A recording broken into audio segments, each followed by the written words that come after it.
നേരത്തെ അറിയുന്നതാണ് KSRTCയോട് ആൾക്കുള്ള താല്പര്യം. അതുകൊണ്ട് എനിക്ക് പ്രത്യേകിച്ച് അതിശയമായിട്ടൊന്നും തോന്നിയില്ല. ഒരു സന്തോഷ മുഹൂർത്തമാണ്. ഇവർ രണ്ടുപേരും KSRTC ബസ്സിനുള്ളിൽ വെച്ച് കണ്ട് പ്രണയിച്ച്. എനിക്കൊരു കല്യാണം കഴിക്കുന്നുണ്ടെങ്കിൽ തീർച്ചയായിട്ടും ഈ ബസ് എന്നെ അതിനോടൊപ്പം ഉണ്ടാവണമെന്നുണ്ടായിരുന്നു. അന്നോട്ടെ ഞാൻ ഈ കാര്യങ്ങൾ ഇങ്ങനെ വിവരങ്ങൾ തിരക്കുമായിരുന്നു. ട്രാൻസ്പോർട്ടിൻ്റെ ഒരു മംഗളാശംസകളാണ്, KSRTCയുടെ വക ആശംസകൾ നേരുന്നു. പിന്നെ ഈ ബസ്സിൽ വേറൊരു ടെസ്റ്റും കൂടെ ഉണ്ട്. ഞാൻ കല്യാണം കഴിച്ച അബീദ SS-നെ കാണുന്നതും ഈ ബസ്സിൽ വെച്ചിട്ടാണ്.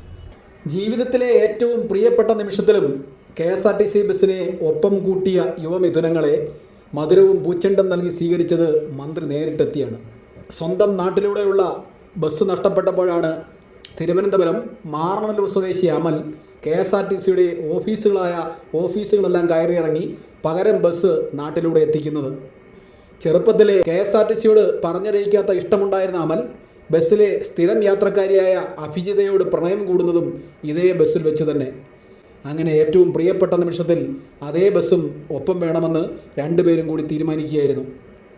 KSRTCയെ ഇത്രയും ഇഷ്ടപ്പെടുന്ന കുടുംബത്തിൻ്റെ വാർത്ത പുറത്തു വന്നതോടെയാണ് മന്ത്രി ഗണേഷ് കുമാർ നേരിട്ട് അമലിനെയും അഭിജിതയെയും തിരുവനന്തപുരത്തേക്ക് വിളിച്ചു വരുത്തി മധുരം നൽകി സ്വീകരിക്കുകയും അഭിനന്ദിക്കുകയും ചെയ്തത്. KSRTCയോട് കുഞ്ഞുനാൾ മുതലേ ഇഷ്ടമാണ്. പിന്നെ ഈ കല്യാണത്തിന് ഈ RN 522 ബസ് തിരഞ്ഞെടുക്കാൻ കാരണത്തിനും പ്രത്യേക ഒരു കാരണമുണ്ട്. നമ്മുടെ ചീനിയുള്ള ഗ്രാമപ്രദേശത്ത് റൂട്ടിലോടുന്ന ബസ്സാണിത്. നിലവിൽ നമ്മുടെ കാട്ടാക്കടയിൽ നിന്ന് ചീനിയുള്ള വഴി തിരുവനന്തപുരത്തേക്കുള്ള സർവീസാണ്. അതിൽ ഏതാനും ട്രിപ്പുകളൊന്നും ഇല്ലായിരുന്നു. ചില മോഡിഫിക്കേഷൻ സമയത്ത് കളക്ഷനുള്ള ട്രിപ്പുകളൊക്കെ നിന്നുപോയി. അപ്പോൾ RT 361 പറയുന്ന ഒരു ബസ്സാണ് സർവീസ് നടത്തിയിരുന്നത്. അത് കാലപ്പഴക്കം കാരണം വണ്ടി ദിനം പ്രതി വഴിയിൽ കിടക്കുന്ന ഒരു സാഹചര്യം ഉണ്ടായി. അപ്പോൾ യാത്രക്കാർക്കും മറ്റെല്ലാവർക്കും ബുദ്ധിമുട്ടുണ്ടായ സാഹചര്യത്തിൽ ഞാനൊരു സാമൂഹിക പ്രവർത്തനം കൂടെയാണ്. അപ്പോൾ ഞാൻ അന്ന് ബന്ധപ്പെട്ട വകുപ്പ് മന്ത്രിക്കും MLAക്കും ചീഫ് ഓഫീസിലും റിക്വസ്റ്റ് കൊടുക്കുകയും നിരന്തരം ഓഫീസുകളിൽ കയറി ഇറങ്ങി നമ്മുടെ അന്നത്തെ IDT ചാർജ് ഉണ്ടായിരുന്ന സാറ് നമ്മുടെ ചീനിയുള്ള റൂട്ടിലത്തേക്കായിട്ട് RN 522 ബസ് അനുവദിച്ച് തരികയാണ് ചെയ്തത്. അന്ന് ഗുരുവായൂർ ഡിപ്പോയിൽ ഇത് ഫാസ്റ്റായിട്ട് സർവീസ് നടത്തുമായിരുന്നു. അങ്ങനെ ഓർഡിനറി റൂട്ട് കൺവേർട്ട് ചെയ്ത് നമ്മളെ റൂട്ടിലേക്കായിട്ട് അനുവദിച്ച് തന്നു. അന്ന് മുതൽ എനിക്ക് ആഗ്രഹമായിരുന്നു എനിക്കൊരു കല്യാണം കഴിക്കുന്നുണ്ടെങ്കിൽ തീർച്ചയായിട്ടും ഈ ബസ് എന്നെ അതിനോടൊപ്പം ഉണ്ടാവണമെന്നുണ്ടായിരുന്നു. അന്നോട്ടെ ഞാൻ ഈ കാര്യങ്ങൾ ഇങ്ങനെ വിവരങ്ങൾ തിരക്കുമായിരുന്നു. അപ്പോൾ അങ്ങനെ തിരക്കി അതെല്ലാം മനസ്സിലെങ്ങനെ വെച്ചിട്ട് അത് വർഷങ്ങൾ കഴിഞ്ഞ് ഏകദേശം 8 വർഷത്തോളമായി കാട്ടാക്കട ഡിപ്പോയിൽ ബസ് എത്തിയിട്ട്.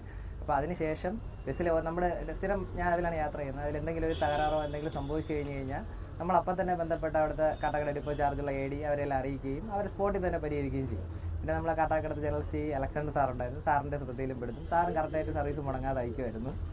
അതുപോലെ ഇടയ്ക്ക് DCP സിസ്റ്റം ആയിരുന്നു. ആ DCP സിസ്റ്റത്തിൽ ഈ വണ്ടിയുടെ സേഫ് ടെസ്റ്റും എല്ലാം പോകുന്നത് പാറശാല DCPയിലായിട്ടായിരുന്നു. അപ്പോൾ അവിടെ രാജേഷ് എന്ന് പറഞ്ഞ സാറായിരുന്നു അതിൻ്റെ ചാർജ്. പുള്ളിയുടെ നമ്പർ നമ്മളെടുത്ത് ഇന്ന വണ്ടിയിൽ ഇന്ന സാധനങ്ങൾ വെക്കണം, ഇന്ന കംപ്ലയിൻ്റ് ഉണ്ടെന്ന് പറഞ്ഞ് അതും നിർദ്ദേശം കൊടുത്ത് അതും പറഞ്ഞ് അതുപോലെ അവർ പണി ചെയ്ത് കാട്ടാക്കട തിരിച്ചയക്കുമായിരുന്നു. ഇപ്പം കാട്ടാക്കട ഡിപ്പോയാണ് അത് പണികളെല്ലാം ചെയ്യുന്നത്. അതും പക്കയായിട്ടാണ് ചെയ്യുന്നത്. പിന്നെ ഈ ബസ്സിൽ വേറൊരു ടെസ്റ്റും കൂടെ ഉണ്ട്. ഞാൻ കല്യാണം കഴിച്ച അബീദ SS-നെ കാണുന്നതും ഈ ബസ്സിൽ വെച്ചിട്ടാണ്. എനിക്ക് നേരത്തെ അറിയുന്നതാണ് KSRTCയോട് ആൾക്കുള്ള താല്പര്യം. അതുകൊണ്ട് എനിക്ക് പ്രത്യേകിച്ച് അതിശയമായിട്ടൊന്നും തോന്നിയില്ല. പിന്നെ വേറിട്ടൊരു ചിന്താഗതിയാണ്. പൊതുവെ എല്ലാ ആൾക്കാരും അല്ലാത്ത വണ്ടി വിളിച്ചിട്ട് കല്യാണത്തിന് കൊണ്ടുപോകുമ്പോഴത്തേക്കും KSRTC പറയുമ്പോഴത്തേക്ക് വെറൈറ്റി ആണല്ലോ. എനിക്ക് ഇഷ്ടമായിരുന്നു. അതുകൊണ്ട് പ്രത്യേകിച്ച് ഇതൊന്നും തോന്നിയില്ല. സന്തോഷമായിരുന്നു.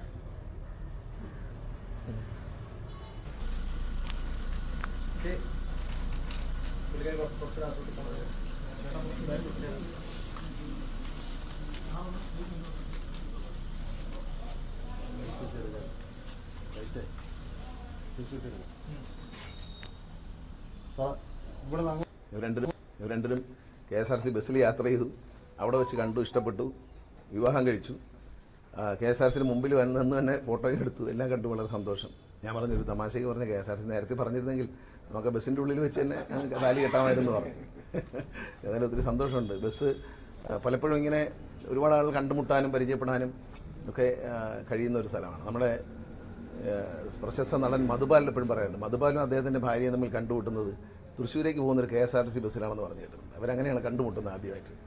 അതുപോലെയാണ് ഇവർ രണ്ടുപേരും എന്നും അതിൽ യാത്ര ചെയ്തു. അതിൽ നിന്ന് വ്യത്യസ്തമാണിത്. ഇവരെന്നും യാത്ര ചെയ്തു, ഇഷ്ടപ്പെട്ടു, കല്യാണം കഴിച്ചു. ഇന്നിപ്പം ട്രാൻസ്പോർട്ടിൻ്റെ ഒരു മംഗളാശംസകളാണ്, KSRTCയുടെ വക ആശംസകൾ നേരുന്നു.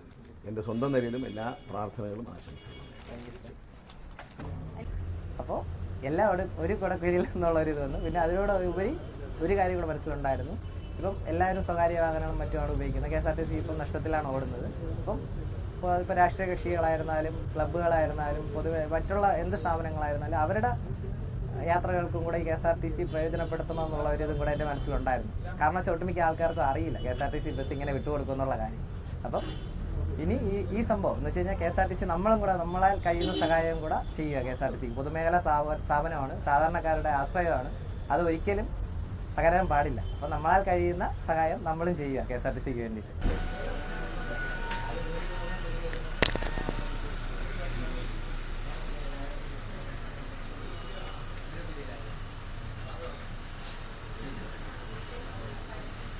ഡ്രൈവറും കണ്ടക്ടറും ഒപ്പം എടുത്തോ?